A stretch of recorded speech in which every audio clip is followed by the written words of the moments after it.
I, 47 male, have a 22-year-old daughter. She's in college and lives on campus. I agreed to help her make car payments since she was in school. I was recently informed by a young man I work with that my daughter is a dancer at a club about 40 minutes away. I confronted her on this and she said she didn't plan to do it after she graduated and she needed some money. I told her then work at McDonald's, not use her body. We got into an argument and I asked her to quit stripping and get a decent job then. She refused and said dancing was easy money. So basically I said there was no need for me to pay her car payment anymore since she's making money so easily. She got upset and said that wasn't fair and that she doesn't make enough for that. I told her to figure it out. She told my wife about what happened and my wife is upset by her job of choice but says it's unfair for me to stop supporting her so suddenly over an argument. I think it's perfectly fair. It's my money and my decision when to cut it off. She had a scholarship but she has nothing she needs paid for. I cover everything. So, am I the idiot for refusing to help my daughter with her car payment because of her shameless job? What kind of idiot tells a woman's parents that they saw their daughter at the club, as if that's any of his business to get into? Your gross co-worker, who goes to such clubs to ogle women but then tattletales on them, is the biggest idiot in this, in my opinion. You should have asked the guy you work with what he hoped to gain by telling you this. Probably tried to hit on her and was told to go away. The fact that the dad wasn't concerned in the slightest about how this co-worker knew this, obviously because he saw her, but was all up in arms about his daughter dancing, says it all. It's okay for men to go to clubs and watch the ladies, but if the lady is someone they know? How dare she? One of the most annoying and misogynistic double standards ever. Famous poet expresses it well. Who is worse, he who pays to sin or she who is paid to sin? Don't see OP cutting off that co-worker. Or his co-worker is made up to hide OP goes to club and saw his daughter there. How the heck else would a co-worker recognize his daughter? You are the idiot, dude. You can do what you want with your money, but you absolutely showed your true colors. And it's red, as in red flags for the way you treat women. Super good point. I don't have a clue what any of my co-workers' adult children look like. That would also explain OP's seemingly casual acceptance of the news from the co-worker and his disproportionate rage and retaliation directed in full at his daughter. I've never had an issue with a woman's choice to be an exotic dancer. It's a good job with good pay. OP is a complete and total idiot for his response. Yeah, OP, she's doing what she has to do. Like it or not, every job anyone has ever worked is selling their body and their time. How is the labourer who has a bad back by 50 selling their body any less? Also, your aiding paying her car payments wasn't contingent on her having a specific job or staying away from a specific job. So moving the goalpost now is ridiculous. Are you prepared to destroy your relationship with your child over this? Because it just might. My husband passed away recently after a very sudden and difficult struggle. It was easily the worst thing to happen in my life. The damage was invisible for years. We never saw it coming. He got so sick so fast. After they diagnosed him, he lived a little over a year. We called all our family, including his mother, who otherwise we don't have much contact with. I've always hated that woman. She's always been cruel to him, put him down every chance she could. When we called saying her son was terminally ill, she first denied it, insisted we were lying. Then she went on about how we should have seen this coming, that this is just what happens when you're a drunk. Of course, this shut down the call pretty fast. She only called once after that and we didn't pick up. A little over a year later, I had to bring him to the hospital and in 2 days he was gone. At that point, he was already just so confused and hardly conscious. I told my parents and his brothers and we were the last people to see him. I wasn't doing very well at the time either. Everything just happened so fast. I wasn't ready to make any of those decisions, and between the doctors and the bills and just seeing him so sick, I didn't even think about his mother. In the days after, I just didn't want to deal with her. I know that's horrible, but I was just so tired. She called me a few weeks later. I'm not sure how she heard. She was hysterical, which I know is understandable. She said I robbed her of saying goodbye to her son and robbed him of a proper service. I should have just hung up, but I was so hurt and so angry. I informed her a very nice service was held, which every important person in his life was there. I said she must be mistaken and blocked her number. She's gone ballistic. She called my brother-in-laws in tears about how I've ruined her life, gone on Facebook about how devastated she is and publicly begging me to talk to her, how she just wants his things and to know what happened. Even my parents said it wasn't my place to make that choice for my husband, and I should try to talk with her. I know I probably should. I know he was hers before he was mine, but she made him miserable, and if he'd been able to choose, I know he wouldn't have wanted her there. I don't think she deserved to see him, and I don't think she deserves to have any of the things that were his. But now that I write it all out, it really sounds horrible. Maybe I'm out of line to make that call. The only people who haven't said I was being cruel are my husband's two brothers, who know how she can be. But other than them, she was the only family he had. Maybe it isn't my right to interfere with that. Maybe beyond idiot. Am I an absolutely awful person? You said she has two other sons. Didn't they inform her about your husband? The two other people who would actually know best how your husband would feel about her thought she shouldn't be there. So it sounds like you did the right thing. You're not the idiot. Here's how it goes in normal family. Man dies, widow informs the other brothers and forgets to inform mother-in-law. All brothers mourn and make calls to each other and mum and all commiserate together. All the family is shocked and messages and calls to mom, cousins and friends fly back and forth. Why the heck hasn't it happened here? How is the mourning widow the only person to tell mother-in-law? Are all the others in their own families mute? Don't own phones? Never message anyone? Are they Amish, so no technology?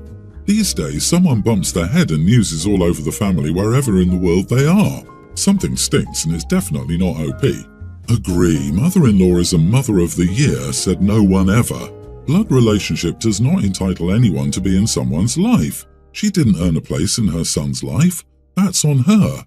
You and your husband gave her a chance to be there for him at the end, and she made her choice. She sounds like a narcissist who's more concerned with garnering public sympathy and playing the victim than actually caring about her own son's passing. Continue to block her from everything, including your own thoughts. My sister has always been a wedding person, as in she's dreamed and planned her wedding even before meeting her boyfriend. Now that she's engaged, she wants it all. Expensive cinematic venue, guest list in the hundreds, designer dress, etc. And she cares a lot about being the first and making everything special and just hers. I legitimately have nothing against that, and I'm happy that she's getting what she wants. The issue arose because my boyfriend planned an anniversary getaway to a tropical island that happens to be where my sister planned her honeymoon. I had no idea that she was planning to go there. They hadn't actually booked anything. She had just planned on it. And I didn't know until I shared the news with my family during a bi-weekly dinner we have together. Additionally, this was a surprise trip planned and paid for by my boyfriend, who would absolutely have no way of knowing my sister's plans. He's not close with her or her fiancé. She says that if I go there first, I'll take away the surprise and specialness of the destination, and is insisting that I cancel or change the destination. I'm pretty upset and called her entitled because there's no way I'm going to tell my boyfriend to change something very nice he did for me. My sister is now threatening to remove me from the wedding if I don't change my vacation, and my parents are begging me to give in to keep the peace. My boyfriend has offered to pick a new location because he hates seeing me upset and fighting with family. So I wonder if I'm being the idiot for being so stubborn about it all. Edit. The destination is Honolulu, Hawaii. Hey guys, I'm getting married in like 7 years, and I'm going to be breathing, walking and eating food at my wedding, and I really deserve for it to be my special day. So, you know, the whole world needs to stop doing all of those things until then, because I don't want anyone to steal my spotlight, okay? Yes, all 7.8 billion of you. After all, I've dreamed of this day since I was a little girl, so I should get it the way I want. Thanks. You are not the idiot. Personally, I'd skip the wedding. She sounds like a pain in the you-know-what. Honolulu, Hawaii? Do you mean the most generic romantic destination for Americans? Oh wow, I was at least expecting it to be a place that's less common as a vacation and honeymoon spot. That woman is going to be so mad when she goes on her honeymoon and realizes people have been living there for years without consulting her. Why should you have to cater to her insane behavior? Your sister is being a bridezilla. This is insane. If your sister wanted to be the first person to set foot on what I assume is an inhabited island, she needed to be born in the Mesozoic era. And shame on your parents for pressuring you to indulge her on this. OMG, this special snowflake does not own any destination other than her home. She sounds very extra and exhausting. Your boyfriend spent his money and planned something special. Even though he stated he would change the destination, probably at a cost, it would be pretty ungrateful. Seriously, if she banned you from the wedding, is that really such a bad thing? I, 32 female, grew up in a low-income household and was determined from an early age to start investing and owning real estate. I graduated from pharmacy school with minimum debt and bought my first rental property. I currently own 4 rental properties with my fiancé. We both learned how to remodel and fix basic things to keep costs low. We used the rental property money to invest in stocks and looking into buying a 5th property. My best friend, 32 female of 15 years, has been married to her husband for 3 years, and they have 1 child and 1 on the way. Their landlord has decided to evict them. He's given them 60 days to find a new place. They've asked if they could live in one of my rental properties. The problem is they're not very clean people, and that is one of the main reasons for their eviction. My friend has 4 cats and they pee everywhere. They also tend to scratch the walls and cabinets. She just says it's just because they're idiots. Their current home is on the brink of being a hoarder's episode. Her husband spends his free time playing video games and doesn't try to help in cleaning or doing any woman chores. My friend has also asked if we could give her a discount on the rent since they're about to have their 2nd baby. Both of them work, but my friend's job won't pay her the whole time she's on maternity leave. I told her I could give her a temporary reduction on the rent, but she would not be allowed to have the cats. She said they're like her children and couldn't get rid of them. She said that would be like asking her to get rid of her human children, and I'm the idiot for even suggesting it. I told her those were my stipulations. I've been fortunate that my tenants with pets are respectful and clean up religiously after them. She's currently not talking to me and telling our other friends that it's my fault she's about to be homeless. A couple of friends have said I should make an exception, but I've put so much time and money into these homes. So, am I the idiot for telling my friend she can't move in with her cats? Not the idiot. You have your crap together. She doesn't. I don't know how you've remained friends. I couldn't. And honestly, this was a choice between losing this friend now or losing them later after they'd ruined your home and you had to evict them. Agree. They've shown you your own property's future and they have no plans to change. Also, once they get in, they'll always be late with or not pay the rent and expect you to put up with it for friendship's sake. Do you really want to go through the horror of evicting them? Honestly, I wouldn't rent to someone that was evicted regardless of the cats. Yep, there's a reason she's being evicted. She isn't a good tenant.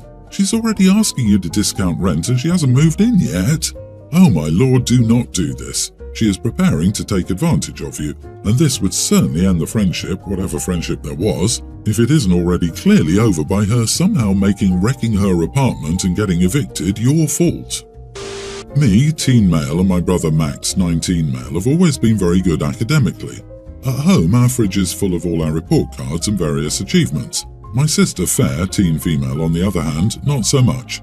It's quite hard to find anything that has Fair's name on the fridge, not because she's the least favourite or isn't loved by my parents, but because she doesn't have any. In hopes of helping my sister with her academics, my mom made me and Max tutor Fair with one of the subjects she was finding difficult. Max does maths while I do English and my dad does science. I've enjoyed tutoring Fair, but it seems as if the feeling is not mutual. Example, last Friday I was tutoring Fair. She asked if she could quickly go to the toilet. I said yes. 10 minutes later, she'd still not returned. When I went to check on her, I found her in the living room watching TV. Yesterday afternoon, Fair came to me and asked if I would please tutor her for her upcoming English test. I agreed, but only if she promised to pay attention this time. Fair promised she would, and for a while she stayed true to that. I was helping through something she found extremely challenging, and she was working with me until Max came home with McDonald's. Our parents are crazy health nuts, so fast food is a rarity in our home. Fair looked ready to put everything down just to eat and started claiming that all the studying was making her hungry. I told Max that we were busy and he should just leave the food in the oven and we'd heat it later. At this, Fair started to whine, saying that I was being unfair by not allowing her a break. Max decided to side with her, even though he knows how much she needs this tutoring, and started saying that I was being too strict. Fair beamed at that and was ready to go downstairs to eat. Something in me snapped. After all these times of trying to get Fair's attention failed, the one time it was needed, she was going to leave it to eat McDonald's. I told her not to go and she didn't listen. This angered me very much. She was still not listening to me. I raised my voice. Max says I yelled and told her, Fair, this is the reason why you're behind in all your classes. You're in all these extra classes like the piece of crap you are for a reason. Why won't you listen, you idiot? She immediately began to cry loud, ugly sobs after I'd yelled at her, while Max gave her a hug. When my parents came home, they were more annoyed that I'd called my sister an idiot than the fact that she wouldn't listen to me when I was repeatedly trying to get her to do some work. When I asked Max why he decided to side with Fair, he said that there was no point anyway because it was inevitable that she was going to fail. Fair won't even look me in the eyes, but she's been all over Max for helping her that afternoon. I feel like everyone forgets that she's a young teen, not a toddler, because she's the youngest. Am I the idiot for wanting my sister to do some work? You are the idiot. Maybe she was hungry. Maybe she just needed a break to then refocus. Maybe she wasn't feeling motivated. Who knows? You certainly never will because you've made clear that you have no interest in what she's feeling. The way you responded to her was awful. You denied her food and insulted her. She's a child. That's not how you teach children to improve themselves. This is solely hurtful and makes her more resentful. This is the parents' fault too. OP shouldn't be in this position of authority over his sister. A child that needs intense tutoring in 3 subjects needs to be evaluated and at least needs the help of a trained educator. OP might understand the material, but that doesn't qualify him to tutor, and even if he's a good tutor for other people, he may be a terrible tutor for his sister. I agree, your whole family sucks except the sister. You're awful to her and treat her as less than because she's not as academically gifted as you. Sounds like she has a terrible attention span. Has she ever been tested? I highly doubt there's nothing that could be put on the fridge to honour Fair. You all just don't value her. Shame on all of you, OP, and I hope Fair finds people who actually like her in the future.